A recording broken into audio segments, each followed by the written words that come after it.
में हम बिहार में चल रहे छठे चरण के शिक्षक नियोजन के साथ साथ सातवें चरण की शिक्षक बहाली जो नए वर्ष में आरंभ होने वाली है उसकी सारी लेटेस्ट अपडेट्स आपको देंगे। लेकिन उससे पहले बात करेंगे एसटीईटी कैंडिडेट्स के बारे में। जी हाँ, मेरिट और नॉट इन मेरिट का जो कोई भी झगड़ा है, जो कोई भी फैसला है, वह तो अभी तक नहीं आया है। कोर्ट केसेस की अगर बात करें तो आप मेरिट लिस्ट वाला केस देख सकते हैं CWJC 12481। Cause list serial number 140 पर यह आज लिस्टेड हुआ है। दूसरी तरफ नॉट इन मेरिट वाला केस है CWJC 12021, यह 135 पर लिस्टेड है। यानी कि अभी आज या फिर एक दो दिनों में या फिर आगे आने वाले कुछ दिनों में, कुछ महीनों में भी इसकी सुनवाई हो जाए, इसकी भी उम्मीद बहुत कम लग रही है। कहने का मतलब ये है कि अब पटना हाईकोर्ट से जो अभ्यर्थियों को बहुत ज़्यादा उम्मीदें थी कि जल्द से जल्द कोई फैसला आएगा तो बहाली प्रक्रिया जो है आगे बढ़ेगी, लेकिन उसकी उम्मीद भी अब कम होती जा रही है। दूसरी तरफ हमने देखा था कि बिहार सरकार के शिक्षा विभाग द्वारा जो शारीरिक शिक्षा अनुदेशकों की बहाली के लिए अधिसूचना जारी हुई थी, उसमें एसटीईटी मार्क्स पर वेटेज, एसटीईटी मार्क्स पर जो मेरिट लिस्ट है वह बनाने की बात की गई थी। तो इस वीडियो में हम यही बातें करने वाले हैं कि जो एसटीईटी 2019 जो परीक्षा हुई है सभी विषयों के लिए, उसमें भी अगर ऑनलाइन सेंट्रलाइज तरीके से जो बहाली अगर होती है तो मेरिट और नॉट इन मेरिट को इससे क्या फ़ायदे हो सकते हैं या फिर हमें किसका सपोर्ट करना चाहिए, किस बात को हमें रेस करते हुए सरकार तक पहुंचाना चाहिए, बहाली प्रक्रिया को किस तरह से अंजाम दिलवाने की कोशिश करनी चाहिए, ये सारी चीज़ें डिस्कस करेंगे। नियुक्ति और नियोजनवाद, ये सारी चीज़ें भी आपको बताएंगे। लेकिन उससे पहले बात कर लेते हैं शिक्षा विभाग के बारे में, शिक्षा मंत्री के बारे में। बिहार सरकार के शिक्षा मंत्री श्री विजय कुमार चौधरी का कहना है कि फरवरी में ये जो प्रक्रिया है छठे चरण की, वह इसको कंप्लीट कर लेंगे और उसके तुरंत बाद वह सातवें चरण की जो बहाली है उसको स्टार्ट करने वाले हैं। उनका एक बयान भी आया था जिसमें उन्होंने ये सारी चीज़ें क्लियर की है। कल हमने यह भी देखा था कि जो छठे चरण के थर्ड राउंड की काउंसलिंग का शेड्यूल है वह जारी कर दिया गया है। 17 जनवरी 2022 से 28 जनवरी 2022 तक जो काउंसलिंग की प्रक्रिया है वह चलने वाली है। आपको यहाँ पर याद दिलाना चाहते हैं कि आप जानते हैं कि फर्स्ट और सेकंड राउंड की काउंसलिंग का जो शेड्यूल तय हुआ था उसमें जो अभ्यर्थी चयनित हुए थे उनकी डॉक्यूमेंट्स की वेरिफिकेशन का कार्य आज तक भी बिहार सरकार के द्वारा पूरा नहीं हो पाया है। तो इसलिए हम यह भी समझ सकते हैं कि जब जनवरी में इन अभ्यर्थियों का चयन होगा काउंसलिंग में, तो फिर उनके डॉक्यूमेंट्स की भी वेरिफिकेशन सरकार द्वारा की जाएगी, उसमें भी समय लगेगा। तो ऐसी उम्मीद बहुत कम लग रही है कि फरवरी तक ही यह सारी प्रक्रिया पूरी भी हो जाएगी, नियुक्ति पत्र भी वितरित हो जाएगा और उसके बाद सातवें चरण की बहाली भी सरकार स्टार्ट कर लेगी। क्योंकि आप सब लोग अच्छी तरह से जानते हैं कि बिहार सरकार का शिक्षा विभाग कितनी तत्परता से और कितनी तेज़ी से कार्य करता है, यह तो किसी से छुपा हुआ नहीं है। तो इसलिए जो एसटीईटी अभ्यर्थी हैं उनकी अब यही डिमांड होनी चाहिए कि एसटीईटी मार्क्स पर अगर वह बहाली करना चाहती है सरकार, तो उसका भी जो नोटिफिकेशन है वह जल्द से जल्द जारी कर दे, जैसा कि उन्होंने फिजिकल टीचर्स की बहाली के लिए जारी किया है।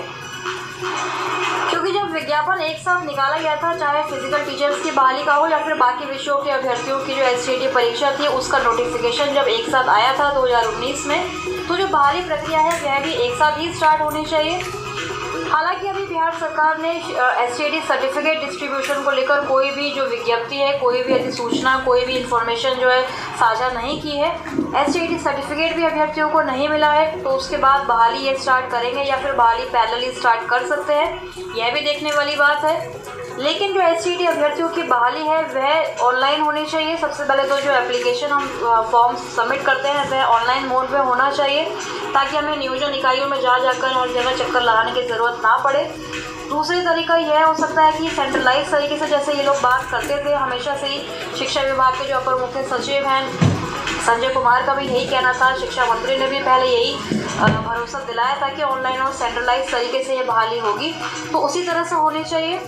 और जो तीसरी इम्पॉर्टेंट चीज़ है हम लोगों को सामने रखनी चाहिए सरकार के, वह यह है कि ये फरवरी 2022 तक की जो सारी नियुक्तियां हैं माध्यमिक और उच्च माध्यमिक स्कूलों में जो खाली पद हैं, उन सबों को जोड़कर यह रिक्तियाँ जो है निकाली जानी चाहिए।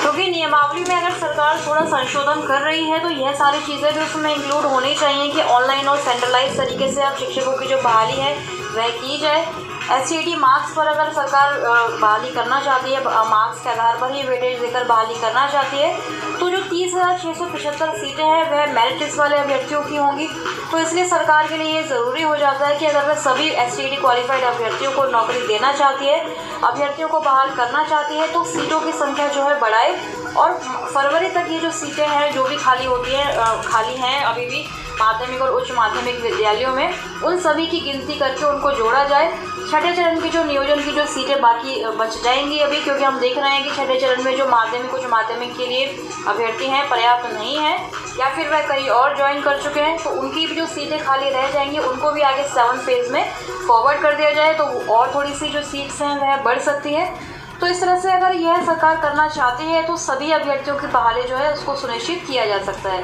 तो ऑनलाइन तरीके से किया जाए अप्लाई, उसके बाद सेंट्रलाइज बहाली हो। तीसरा जो मेन पॉइंट है वह है कि फरवरी 2022 तक की सारी रिक्तियों को सरकार जोड़कर बहाली के लिए अधिसूचना जारी करे। अगर सरकार ऐसा करती है तो सभी मेरिट और नॉट इन मेरिट वाले अभ्यर्थी जो हैं एक साथ एक मंच पर आकर एक दूसरे को सपोर्ट करेंगे, दोनों ही पक्ष जो है एक हो जाएंगे और हाई कोर्ट में जो केसेस चल रहे हैं उसको वापस लेने पर भी सहमति जो है वह बन सकती है। अगर सरकार ऑनलाइन तरीके से सेंट्रलाइज तरीके से बहाली करने का विचार रखती है, साथ ही सीटों की संख्या में अगर इजाफा करती है, तो सभी अभ्यर्थियों के लिए बहुत फ़ायदेमंद रहेगा। सभी की जो बहाली है वह सुनिश्चित हो पाएगी,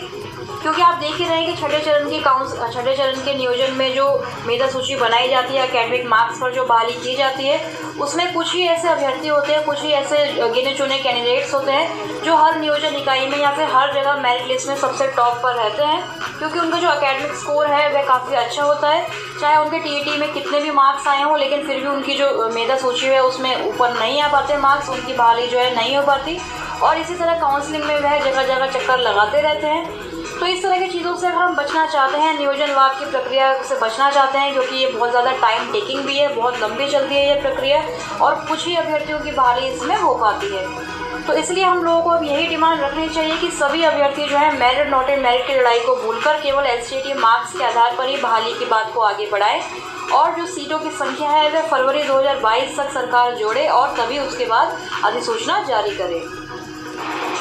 कल हमने देखा कि बिहार सरकार के शिक्षा विभाग ने जैसे ही 3rd राउंड की काउंसलिंग का शेड्यूल जारी किया, तो अखबारों के माध्यम से प्रिंट मीडिया से लेकर electronic media, mainstream media, हर जगह जो है यही खबरें चलने लगी कि फरवरी में जो सारे ही नवनियुक्त शिक्षक होंगे उनको नियुक्ति पत्र मिल जाएगा। आज के अखबारों में भी यही सारी चीज़ें जो है मुख्य रूप से प्रकाशित हुई हैं कि फरवरी में एकदम से नियुक्ति पत्र जो है मिलने वाला है। जो आयोग से अनुमति मिलते ही शिक्षक नियोजन स्टार्ट हो चुका है, काउंसलिंग का शेड्यूल घोषित किया जा चुका है, यानी कि सरकार की जो एक काउंसलिंग का शेड्यूल जारी करने की जो डेट है, जो तारीखें हैं, उसके बारे में लगातार जो है अखबारों में खबरें जो हैं प्रकाशित हैं। शिक्षा मंत्री भी बहुत दिनों बाद जो है इंटरव्यू देते हुए नजर आए। उन्होंने भी कहा कि 7वें चरण की बहाली वह जल्द से जल्द स्टार्ट कर देंगे जैसे ही 6th फेज़ खत्म होगा। लेकिन अगर सरकार 6th फेज़ खत्म करने में इतना टाइम लगा रही है तो उन्हें 7th फेज़ भी साथ साथ स्टार्ट कर देना चाहिए, पैरेलली स्टार्ट कर देना चाहिए। जैसे उन्होंने शारीरिक शिक्षा निदेशकों की बहाली के लिए अधिसूचना निकाली है, उसी तरह वह 7th फेज़ के SCET व CTET अभ्यर्थियों के लिए भी नोटिफिकेशन निकाल सकती है। आज के अखबारों की माने तो आप देख सकते हैं अपने स्क्रीन पर लिखा गया है कि आयोग से अनुमति मिलते ही शुरू होगा शिक्षक नियोजन। तो जो 12,000 के करीब जो पद जो खाली रह गए हैं उनके लिए काउंसलिंग का शेड्यूल जो है घोषित किया जा चुका है। आपकी स्क्रीन पर शेड्यूल नज़र आ रहा होगा आपको, और अभी तक आपने नहीं देखा है तो आप देख सकते हैं। 17 जनवरी को जिला मुख्यालयों में सामाजिक विज्ञान विषय में कक्षा 6 से 8 के लिए काउंसलिंग होगी। 18 जनवरी को जिला मुख्यालय में ही गणित, विज्ञान एवं भाषा विषय में कक्षा 6 से 8 के लिए तथा 19 जनवरी को